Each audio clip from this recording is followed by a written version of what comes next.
Hi, and welcome back to Hook Eat Up. In keeping with our South American theme, we're going to be making a Venezuelan traditional dish. We're going to be making La Reina Pepiada arepas. Now the arepa is the most typical food eaten in Venezuela, and if you ask any Venezuelan, they can't go without their arepas. Today I'm going to show you how to make it.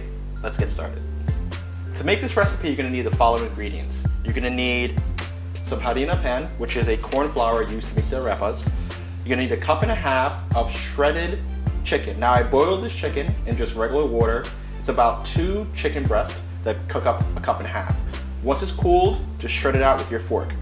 You're going to need 1 ripe Has Avocado, diced, 1/4 cup of mayonnaise, 2 tablespoons of Diced Cilantro, and 2 tablespoons of Diced Parsley. I have them in the same bowl.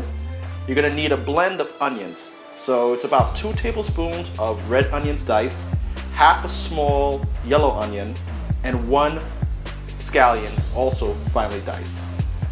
You're going to also need 1/4 cup of diced red peppers, and I also added half of a diced jalapeno just to add a little bit of heat and flavor from the peppers.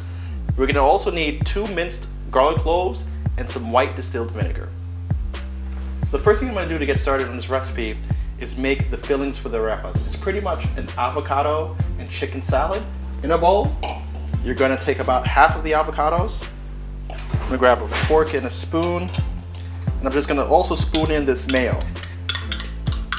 And what I'm looking to do is mash these avocados along with the mayonnaise to get it nice and smooth. I'm going to mash this down. Now that we have that nicely mashed and to the consistency that we want, I'm going to add the rest of the avocados. Just give that a quick stir. Just to get it combined.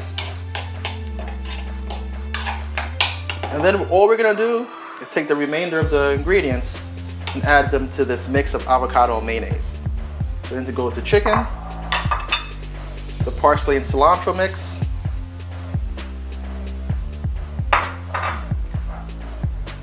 the onion blend, which is just a regular yellow onion,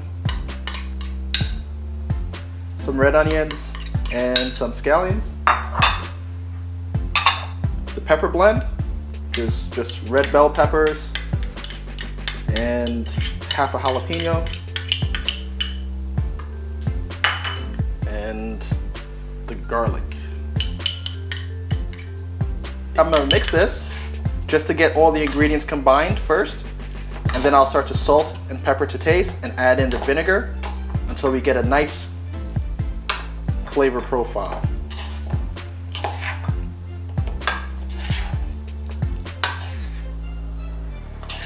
Now that I have this combined, I'm just going to add salt and pepper.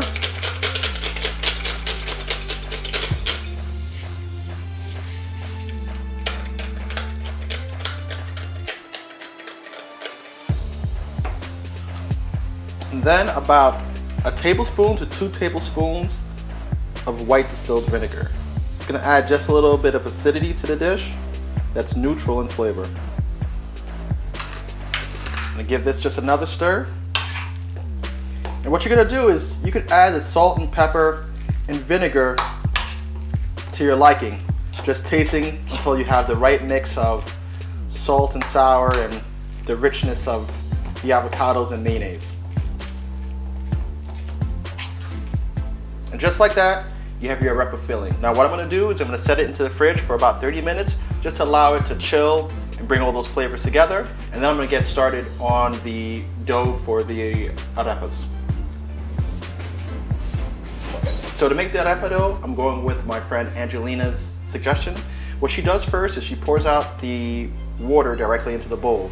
So we're going to be using 2.5 cups of regular water at room temperature. And we're gonna salt that water until it has the taste of the ocean. That's exactly what she told me. She's like, salt the water so that it tastes like the ocean. So I'm doing that.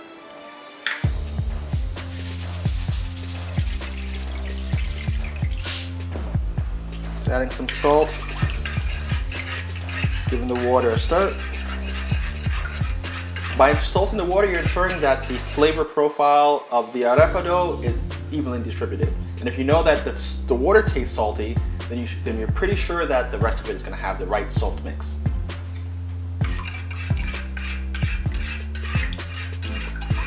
Now that I have the water all salted, I'm going to add in 2 cups of the flour mix. Now I'm just following the manufacturer's recommendation for 2 cups of flour to 2.5 cups of water.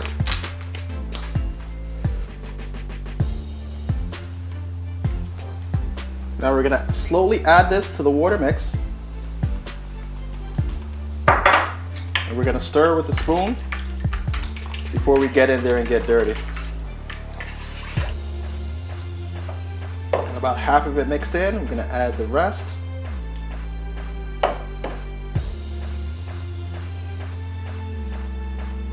And from here, we're going to knead it with our hands.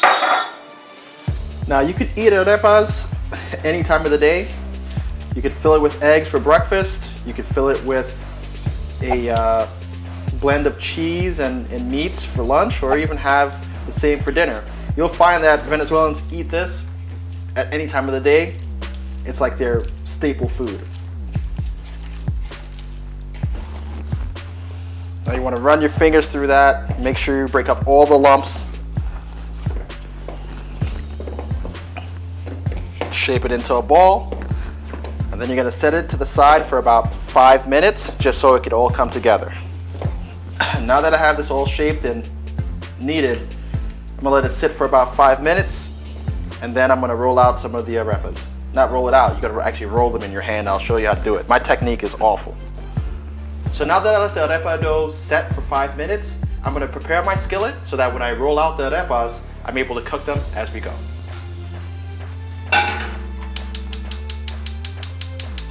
We're gonna drop some oil in. And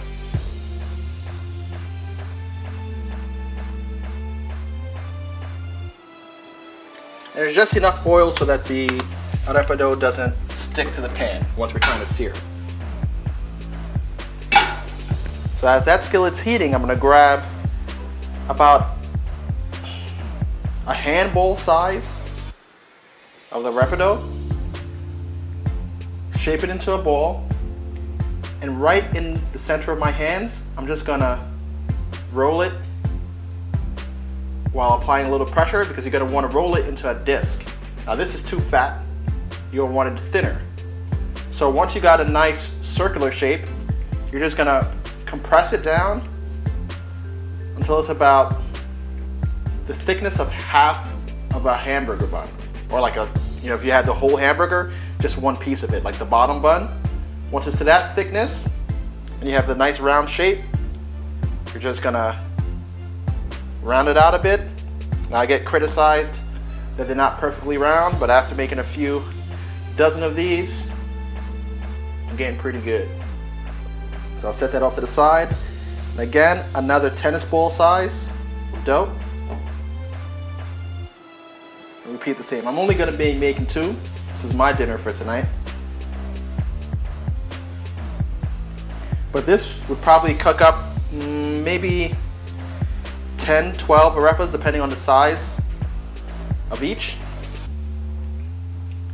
And if you don't want to use this dough only for arepas, you could actually use these for corn empanadas. I'll probably do a recipe like that in the future. I probably will use it this week. Now that I have that all shaped out, we're going to take it and sear it. So right on the stove, spread out that oil, and you're going to want to hear it kind of fry up like that. And what we're doing is we're just searing it for 2 minutes on each side, and then we'll pop it into the oven for the finishing. And it'll probably be about another 10 minutes in the oven, depending on the thickness.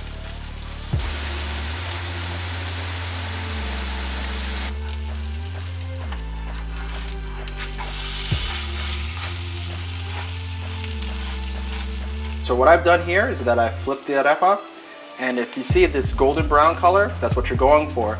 That lets you know that the outside has been seared, and what that's going to do is keep the outside crispy and the inside a little more tender. So now that the arepas are seared on both sides, I'm just going to pop it into the oven for about 10 minutes, and I'll be checking on it after the 10 minutes to make sure that it's cooked throughout.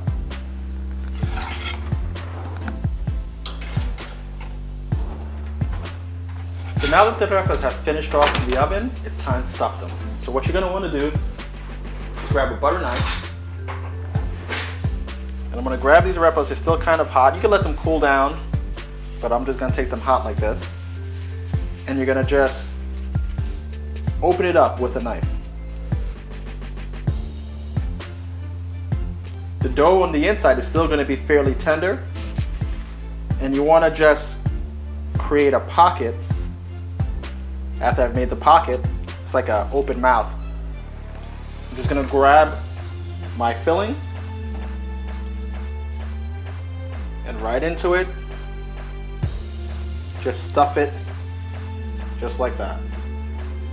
Probably 2 heaping tablespoons to 3 heaping tablespoons should do it. There goes one. Set that down on my plate. And there you have it, La Reina Pepiada arepas. So all my Venezuelan friends out there, I know you guys love your arepas. Please leave some feedback below. Tell me what you would do differently, what you think about my technique. I definitely want to hear from you. Now, if you're not already a subscriber to my channel, please be sure to subscribe to Hook Eat Up by clicking the subscription button down below on the left, and let me know if you like this video or not. Take care and enjoy.